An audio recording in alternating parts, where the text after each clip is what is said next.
Media recognition from Bloomberg, Reuters, recycling trade publications. Patented process for 100% recovery of critical metals, including cobalt, lithium, nickel, manganese, aluminum. American Manganese is focused on recycling lithium-ion batteries for electric vehicles. American Manganese trades on the TSX Venture, AMY, the US, AMYZF, and Frankfurt 2AM. For more information, visit AmericanManganeseInc.com or phone me, Larry Ray, at 778-574-4444. You're listening to HowStreet.com radio, available online at TalkDigitalNetwork.com. Welcome to HowStreet.com radio, the online source for market opinions. Here is Jim Goddard. My guest is Hilliard MacBeth, author of the second edition of the book When the Bubble Burst: Surviving the Canadian Real Estate Crash. He's also a portfolio manager and financial advisor in Edmonton. His website, MacBethMcLeodPartners.com. Welcome back to the show, Hilliard. Very nice to be on the show. We also should mention you're available on Twitter, where I see lots of reports from you, at HMACBE or HMACBE. Yeah, the Twitter thing is pretty lit up lately. There's a lot of the debate. Well, a lot of it's about housing in Toronto and Vancouver, but a lot of it's about what is the government going to do to fight inflation, and how, there's lots of different views on there. It's quite interesting. Like, sometimes people are a little bit abusive, but most of the time people have strong opinions, but they're usually pretty good at putting them forward. And they've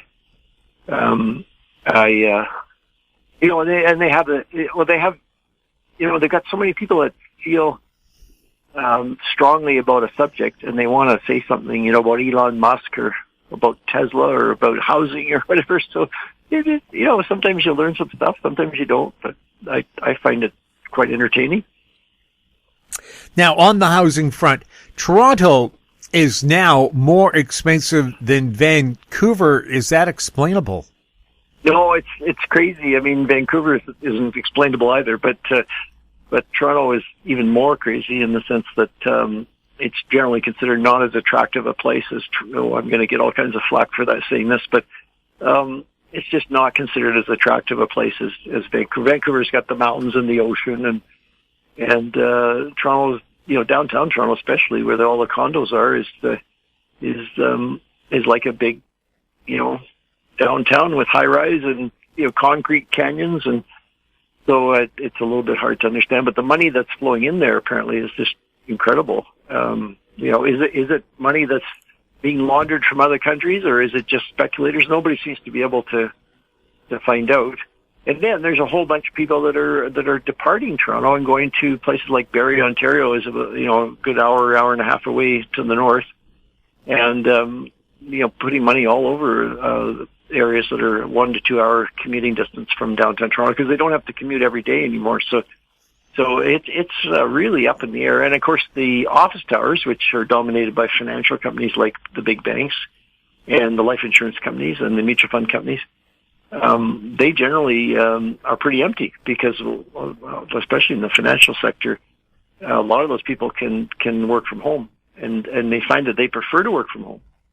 So it's really up in the air right now. And I think at some point, now that COVID seems to be not as big a hurdle as it was, people are going to start to look at some of these things and say, hey, what is the future of downtown high-rise office towers, and therefore, what's the future of downtown high-rise condos? Because there really isn't. If you're not working in one of those high-rise towers anymore, you sort of wonder if you really want to live in a downtown high-rise condo. Oh, that's where Vancouver is different than Toronto. Downtown Vancouver, you have Stanley Park, the seawall. You're close to nature. It's a pretty unique experience. Toronto, you have the lake shore. That's nice. But the rest of it's just a gray concrete city. Yeah, and it's not the wildlife that you get on an ocean. You don't see orcas frolicking off the CN Tower. Yeah, exactly. So it's I don't know. It's I guess it's this immigration push that the government of Canada is doing. Well, that's the interesting thing that came out last week was the was the numbers, and they were pretty tepid. Like so the census, which was done in May of 2021, was released early February, and it showed that the population of Canada had grown roughly 1% per year over the last 5 years. So the census is a 5-year period. And Toronto GTA, like the 5 million GTA, had grown slightly less than that, so we're just under 1%. So all this talk, which I've been trying not to comment on, about all this rapid growth of people and influx coming into GTA was just not correct. BC growing over 5%. Well, 5% in 5 years, so 1% a year. Yeah. So it's barely. And the city of Toronto was even lower than that. I don't have the number off the top of my head, but it was even lower than the GTA. So, Calgary and Edmonton were still more elevated, but I suspect that's changing. That Calgary and Edmonton were up in the 7% range over 5 years. So, but really nothing. It was the highest in the G7. That was the headline, highest in the G7, but not really particularly good growth. No, certainly not enough to justify the crazy prices that we're seeing in real estate in Toronto. And you know, somebody was with the blockade of the truckers in Windsor and Detroit, Ontario, and Detroit, Michigan. Somebody did a comparison of the incomes and the housing costs, and I was shocked to see that Michigan incomes are higher than Ontario incomes, because you know Michigan is Detroit, right? And there was a time when Detroit, in the middle of the global financial crisis, I think the houses, and of course they probably weren't like really great houses, but houses could be bought for like $10,000, $20,000, $30,000, and I'm sure it's gone up a little bit since then. But today, incomes in Michigan overall are higher than incomes in Ontario, and house prices in Ontario, of course, have gone up a lot in the last 10 years. So we're looking at a 3 to 4 time differential in house costs, Ontario being 3 to 4 times higher. A nice house in Detroit would be $200,000 or $300,000, and a nice house would you even get a nice house in Toronto for $1 million? I don't think you would. I think even condos in Toronto, a 700 square foot condo is now costing $900,000. So there's just no comparison there, and you have to wonder, is it really worth it? The differential is just so wide. And I just read an article saying Toronto real estate agents are expecting what they're calling a tornado frenzy of buying, except there's nothing to buy. All the good inventory's already been taken up. So are people going to be paying outrageous prices for properties that simply just are not worth it? Well, you know what'll happen, and that'll change, because there's seller's greed. There's buyers' fear of missing out. Well, there's seller's greed, and they figure, well, maybe they're in their 60s or 70s, and they think we should probably sell. It's time. We need the money for our retirement. But house prices are going up 20% a year. So why would we sell now? Let's wait a year, and we'll get 20% more. So that's seller's greed, and they'll change their mind as soon as something changes in the market. So there would be there's a lot of hidden inventory just waiting, to be listed.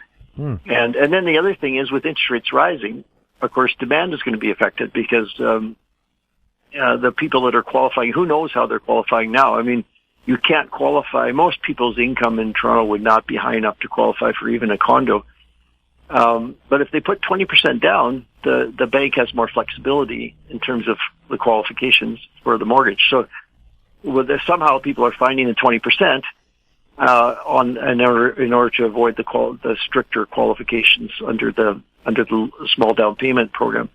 But all of that at higher interest rates gets much, much more difficult. The interest rates don't have to go up very much, and a whole bunch of people fall off the edge of the qualification shelf, and then demand dries up. So things can change very rapidly in that respect. I'm sure that there's still, the normal turnover is like 5% a year. I'm sure that that's still there. It's just being put on pause right now because prices went up 20% last year. By the way, the numbers just came out today. House prices in Canada in general have tripled since 2005. So that gives you some idea. It's the only place in the world really that you could say that would be, so maybe two places would be China and Australia. But Canada's, other than those two exceptions, basically Canada's in a league of its own for sure. Right. Now, we were talking about inflation, and people are upset the government isn't doing much about it, or doesn't appear to be doing much about it. Once again, the BC government says it'll hold an inquiry into high gasoline prices, but if it's like the last inquiry, they're not allowed to talk about the role taxation plays. Well, the reason Vancouver was paying over $1.82 a liter for gasoline, the highest prices in North America, is the fact that it's the highest tax jurisdiction in North America. But you can't look at that. What good is an inquiry? It's like a police detective being told to solve a murder, but you can't look in the basement. Yeah, I think people are sleepwalking into this inflation thing, and one of the reasons they're sleepwalking is that our central bankers, the Bank of Canada, the Federal Reserve, have told us repeatedly, and I went back and checked on this just to check my recollection, but I found a quote from the former governor of the Bank of Canada, Stephen Pelosi, from April 2020. He said, "We have the tools. You don't have to worry about inflation. If inflation picks up, it's no problem. We have the tools to contain it." Well, if they have these tools, start using them, because the inflation is out of control. The latest numbers are 7.5% annual rate in the U.S. and 5.1% annual rate in Canada. But the monthly increases were, if you take the monthly increases, annualize them, they were quite a bit higher than that. So this temporary inflation that the Bank of Canada was telling us was going to fade away is not fading away. It's actually doing the opposite. It's accelerating.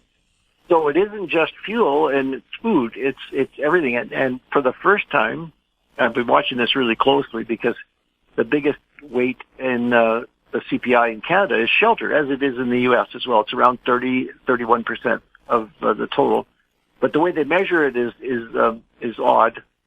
So basically, with inflation in the last few years picking up, and now accelerating very rapidly, shelter costs still hadn't really budged very much. Well, they finally, with the latest report in Canada, they finally start to move. So the headline number of CPI was 5.1, and the shelter cost was 6.1. So that's the first time we've seen that number come up. Now, you might ask, well, how could, when house prices are up 10, 20% in a year, how come shelter costs are only 6.1? Well, they look at things like rent rather than the actual cost of buying a home. So rents are finally starting to move higher, and there's a few other calculations in there as well that are too convoluted to go into.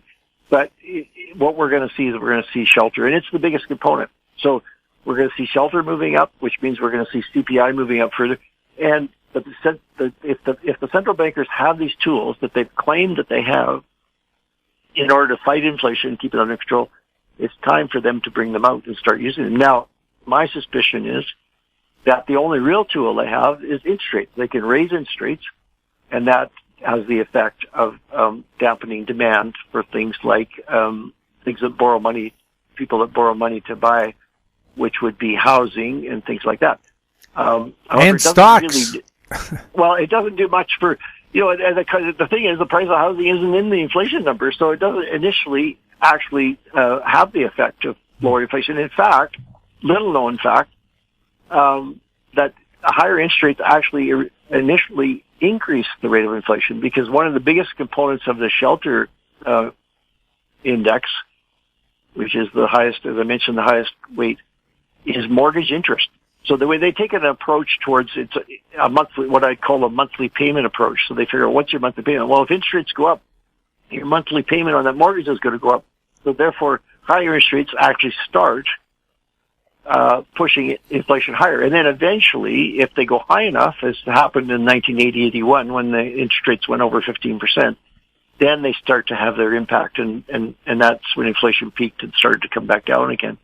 But in reality, it's a very, very crude and blunt tool, and the main, which the central bankers will not admit ever, the main method they use to get inflation under control is by pushing the economy into a recession. And nobody wants to admit that that's what they have to do, but that's basically the situation. You can't really get inflation once it gets up ahead of steam like it has now, you can't really get it under control any other way than by causing a recession. And no government and no central bank wants to be responsible for that. Yeah, it's hard to explain to voters why they don't have jobs when right now they can't find enough workers. Well, it's interesting because a couple of years ago in COVID, when COVID hit in, February, March or something of 2020, they pulled out all the stops. They spent almost $500 billion to support the economy. The deficit was $350 billion, I think. And now they're going to turn around and cause the economy to go into a recession, like literally 2 years later. Looking back on it, I mean, I'm not saying that I knew this then. I don't think anybody would have known to do this, but it actually, if we knew this inflation was coming, we might have said, you know what, maybe don't be so helpful during COVID, during the recession that was caused by COVID, and let the incipient inflation that was in the system get washed out. Of course, if you boost interest rates, that doesn't solve the supply chain problems we're having right now. Still not enough computer chips to meet the demand. No, they don't have enough lithium to meet the demand for batteries in China. We have shortages and supply chain problems, and I guess, cargo ships still aren't meeting their appointments, aren't carrying what they're supposed to be carrying because factories have been shut down due to COVID. No, it doesn't help on the supply side. Like if you take the car example, it's probably a good example. There's still shortage of some components, and somehow the Tesla people manage to keep pumping them out, but even they're having trouble, I think. But so higher interest rates doesn't help at all on that. But what it does do is dampen demand down. So because almost everybody, when they buy a car today, they borrow the money, right? So if the interest rate goes up, then they can't get the car loan, or they maybe put off buying that car or whatever. They buy a cheaper car or something. I don't know. The monthly payment becomes just something that they can't handle anymore. There's so many monthly payments now built up in our household income statement that something is going to have to give, and interest rates would be the thing that would cause it to put a lot of households over the edge, and they'll stop buying big ticket items like houses and cars. Those are the two biggest ones. And they're still probably going to want to travel, though, because there's a lot of pent-up demand for travel. But the bigger stuff, they might just put that off for a year or two if interest rates rise. So it would work in the sense that the limited supply that we have because of shortages would be all that we'd need, because the demand would have dropped down. So but it's a very blunt tool, and I just think that this whole central bank thing, where the central bank blows up these bubbles in housing and stocks, and then basically waits for them to collapse and the bubble bursts, and then all this damage happens to people and businesses and households, and then the central bank steps in and tries to clean up the mess. It's a pretty bad system. It would make a lot more sense to figure out a way to avoid these bubbles forming in the first place. We'll have more with Hilliard MacBeth right after this. Don't miss out. Stay informed. Receive the HowStreet.com weekly recap with thought-provoking podcasts, radio, and articles delivered to your inbox. Sign up for the HowStreet.com weekly recap on our homepage at HowStreet.com. Welcome back. We're speaking with Hilliard MacBeth. One of the things that we've noticed here in my household is a liter of milk is no longer a liter. It's now 946 milliliters. It looks like you're buying a liter of creamer or whatever, but it's not. Packages are getting smaller, so they can say, see, we didn't raise the price, but you're getting less. Yeah, in Canada we have a milk management board which keeps the prices high.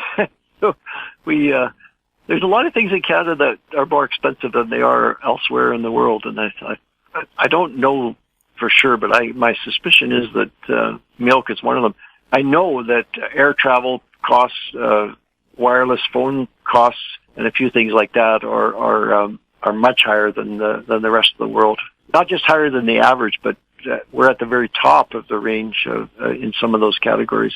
And but we do have these regulatory bodies that are supposed to be watching out for us on all of those things, but there doesn't seem to be a lot of backbone in the regulators. And I would say it's the same in allowing these bubbles to form where they kept the interest rates artificially low and allowed the housing bubble and the stock market bubble to get out of control.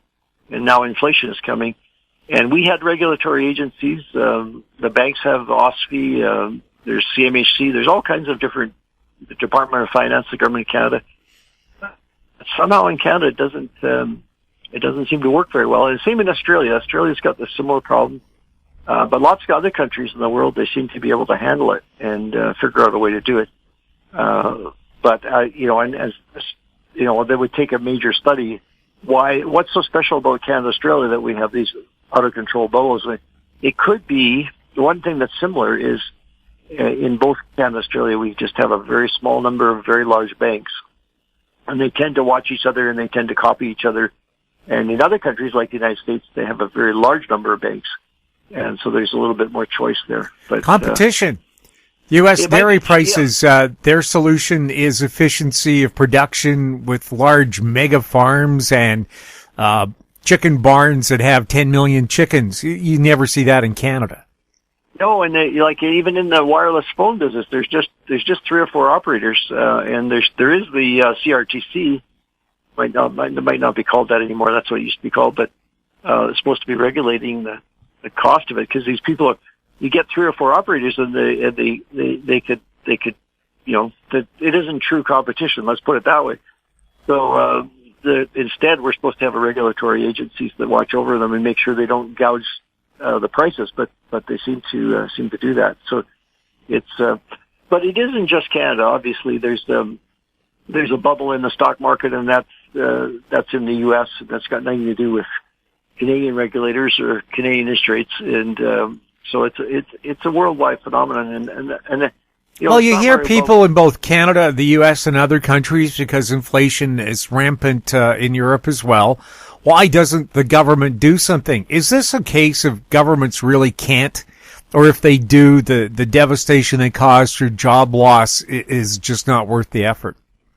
Well, I think the government's involved, right? So maybe not so much in Europe, but I think even in Europe, the government's pumped a lot of money into the system, which then turned out the old classic formula: too much money chasing too few goods, caused inflation to pick up. And now the modern monetary theory people say that it's easy to fix. All you do is raise taxes, and that'll mop up that extra money. That's once you see inflation starting to build up, you know that there's too much money in the system, and you just raise taxes and pull some of the money back out of the system. And the problem with that is that politically, none of the parties want to be the ones that step up and say, "Oh yeah, we're going to raise your taxes to mop up some of that inflation." So that people are going along. The milk is up, the gasoline is up, the housing costs are up, and then on top of that, the government's going to come in and raise their taxes too. I mean, it would just be like, how long would that government last, right? So it's in theory it works, but in practice, because of politics, I guess more than anything, it's just a lot easier for the government to keep interest rates artificially low too long and let the bubbles form. And then I guess, just let nature take its course. It's really unfortunate because there has to be a better way. How is the Alberta energy patch doing with all these high oil prices? So there's quite a rebound. I understand from just, I don't have any specific knowledge, but I read the newspaper this morning and it said that the government of Alberta might balance its budget, which is the first time in many years. Because of the rebound in oil prices. And so there's quite a few barrels of oil that go south to the U.S. every day, over 3 million barrels, mostly from Alberta, so a few from Saskatchewan. And that price is, well, from 2 years ago, it's gone from a negative price to about $90 a barrel, although Alberta doesn't get the full $90. We get Western Canadian price, which is more like $50. But $50 is plenty good enough to make a profit and pay the Alberta government its royalty. The royalty, and they changed the royalty a couple of decades ago, and now it doesn't kick in until the prices are higher. So they're going to start making, the Alberta government starts getting paid really well when prices are this high, and so the budget will balance, or maybe even a surplus. So, but the longer term view is not as good as that, in the sense that the price of the demand for oil from the U.S. will be changed with electric cars. About half of all the oil burnt in the U.S. goes to light vehicles, and the electrification of light vehicles seems to be have reached the tipping point. And once it even GM is advertising for electric cars on the Super Bowl, so that tells you that we're there. Even though they've only made 26 electric cars in the last 3 months, but they plan to make a lot more in the future, obviously. Well, better order it now, because it's going to take 3 years to get a car. Yeah, exactly. So all of the manufacturers are going to switch over. I saw today that, that iconic Volkswagen bus that people, capper bus that people had in the 60s. And the Vanagon. Yeah, they're going to issue an electric. I think that'll be a big seller. I really think that'll be very popular. They're going to all electric, battery electric Volkswagen van. So, but at any rate, it really will affect the exports of oil from Canada to the U.S. because the numbers are roughly 9 million barrels a day go into powering light vehicles, mostly gasoline, some diesel, and Canada exports about 3.5 million barrels a day to the U.S. Canada's by far the largest supplier of oil to the U.S. So, and the president of the U.S. constantly is talking about Saudi Arabia has got to give us more oil and stuff. It's Canada, where Saudi Arabia is well under 500,000 barrels a day. Canada's at 3.5 million barrels a day, 7 times as much, but they never mention it. So, but at any rate, the imports are the U.S. is now the largest producer of oil in the world, about 12 million barrels a day, and they use about 18. So there's about 6 that they need from somebody, and Canada supplies more than half of that. So if they didn't need 6 anymore to come in, if the demand went down to where they only needed 3, then Canada would be very vulnerable, because we would have to bear the brunt of those cutbacks. So if the cars convert to electric, then that's the road that we're headed on. So you could see, the other thing on the other side of it is that the banks and the investors now, nobody will touch oil companies in their portfolios. So the investment into the big Canadian oil companies, especially the oil sands companies, has dried up. So they're basically, what they're doing is they're producing what they can. They're increasing their dividends to reward their shareholders for sticking with them, and but they're not investing any new money. ExxonMobil, which owns Imperial Oil, obviously, used to invest all kinds of money in Alberta. They haven't invested any money here for several years. It's all going into other areas, especially in Texas, where the shale oil is. And so that's kind of like the writing on the wall. And so people is it a case of they don't trust the Canadian government to allow them to explore for oil, or they won't be allowed to sell it? They're worried that I don't think it's the government. I think the government has been pretty accommodative of especially the Alberta government, because in Canada the resources are controlled by the province, not the federal government. The Alberta government's been very friendly to the oil companies over the last 50 years. But what they're worried is that the demand might not be there, because if the carbon tax, by far the biggest producer of greenhouse gas emissions is the Alberta oil patch, and if Canada's serious about cutting back on and meeting their commitments as far as that goes, then it has to come out of Alberta, and so. It either might be because the demand dries up because the U.S. isn't asking us for 3 or 4 million barrels a day anymore, or it might be that it just gets too expensive with the carbon. The carbon tax, I don't know exactly what it is. Is it $30 a barrel now? $30 a barrel, but it's expected to not $30 a barrel, $30 a ton, I guess. It's expected to hit $170 eventually as it goes up gradually. Now, whether that actually ever happens, I don't know. But at those numbers, even at 100, there would be a big impact on Alberta. Hilliard, anything else that's crossed your mind that we should be talking about?